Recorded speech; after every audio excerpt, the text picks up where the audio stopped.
divorce papers on the marble island like I was nothing. 3 years of marriage, and my husband came home reeking of another woman's perfume, ready to throw me out with just $5 million. I stood completely still in our luxurious Manhattan penthouse, the lights of Central Park glowing outside the floor-to-ceiling windows. The air felt thick, suffocating. Arthur didn't even try to hide it. Serena's heavy, cloying scent of white jasmine and synthetic vanilla was all over him. He hadn't bothered to shower before coming home to end our marriage.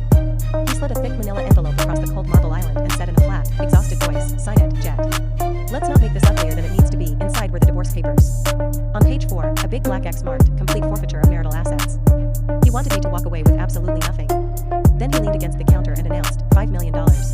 Consider it generous compensation for your time, and a strict non-disclosure fee. He crossed his arms and warned me coldly, don't even think about dragging this into the media. You know how the Vanderbilt family deals with leeches. A harsh, dry laugh scraped up my throat. No humor in it at all. It only made Arthur's jaw tighten and the veins in his neck start pulsing. I picked up the heavy custom fountain pen, rolling it slowly between my fingers. Then I looked him straight in the eyes and said in a dangerously calm voice, "You were at the Wall Street Gala last night. Your hand was on Serena's lower back the entire time. The paparazzi photos are already trending everywhere." Arthur's face turned a dull, angry red. He dropped all pretense. "Serena is moving into this apartment next week. The family needs a proper heir with the right pedigree. A Sinclair. Not someone we picked up from a middle-class suburb just to fix a temporary PR crisis." His words hit like a slap. But I didn't flinch. I stopped rolling the pen, my knuckles turning bone-white as I gripped it. Then I dropped it. The sharp clack on the marble echoed through the silent penthouse. "I agree to the divorce," I said, smoothing my silk blouse with steady hands. "But I am taking my 4% original equity in the Vanderbilt group with me." The room fell completely dead silent for 3 long seconds. Then Arthur threw his head back and let out a loud, mocking bark of laughter. "Your equity?" he sneered, slamming both palms on the marble. "Are you delusional? You came into this marriage with a leased Honda and a closet full of cheap off-the-rack suits. You own absolutely nothing." I didn't blink. Not once. Calmly, I reached into my black leather handbag and pulled out one single, heavily encrypted document printed on high-security watermarked paper. I slid it across the island toward him. "Read the holding signature at the bottom." Arthur snatched the paper, still sneering. But the moment his eyes landed on the name at the bottom, his expression completely changed. Dark Web Ventures. The color drained from his face in an instant. His breath hitched. The sneer vanished. What is this?" he whispered, his voice cracking. I leaned in slightly, my voice dropping to a deadly whisper. 3 years ago, your grandfather's short-selling crisis nearly bankrupted the entire Vanderbilt group. A mysterious offshore fund injected a massive bailout to save your pathetic legacy. Did you really think that money just fell from the sky, Arthur?" His chest started heaving. He stared at me like he was seeing a stranger, or worse, a predator he never noticed living in his own house.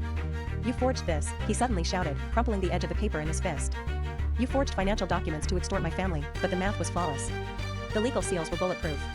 He lost control completely. "I will have the family's legal team freeze every single bank account attached to your name. You won't see a single dime. I will bury you." I turned my back on him without another word.